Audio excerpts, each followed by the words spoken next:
నమస్కారం. City news కి స్వాగతం.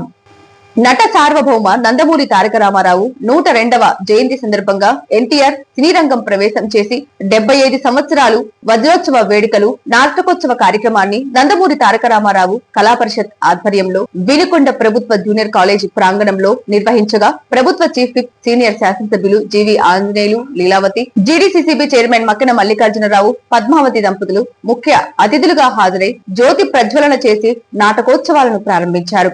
ఈ కార్యక్రమంలో నిర్వాహకులు ముత్తినేని గిరిబాబు, బొల్లా వెంకటకోటయ్య, రామకోటేశ్వరరావు, కూటమి నాయకులు తదితరులు పాల్గొన్నారు. ఈపూరు మండలం పెద్దకొండాయిపాలెంలో ఫుడ్ పాయిజన్ కలకలం సృష్టించింది.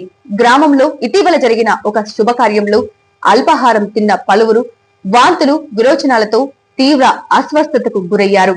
20 మంది బాధితులకు వెంటనే వైద్య సహాయం అందించేందుకు అధికారులు చర్యలు చేపట్టారు. గ్రామంలో వైద్య శిబిరం ఏర్పాటు చేసి వైద్యులు అస్వస్థతకు గురైన వారికి చికిత్స అందించారు. బాధితుల ఆరోగ్య పరిస్థితి ప్రస్తుతం నిలకడగా ఉన్నట్లు సమాచారం.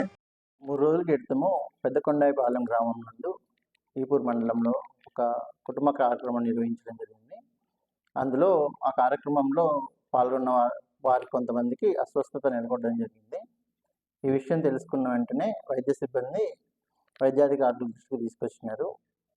దీన్ని వెంటనే వైద్యాధికారులు జిల్లా యంత్రాంగం దృష్టికి తీసుకెళ్లడం జరిగింది. తదుపరి గుర్తించిన వెంటనే ఏఎన్ఎం గారును ఏఎన్ఎంతో పాటు ఆశ గారును వచ్చిన వారికి ఓఆర్ఎస్ అవసరమైన మందులు ఇవ్వడం జరిగింది.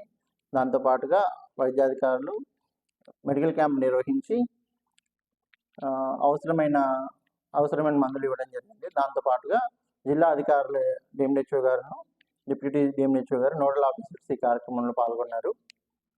హౌస్ టు హౌస్ సర్వే చేయడం జరిగింది.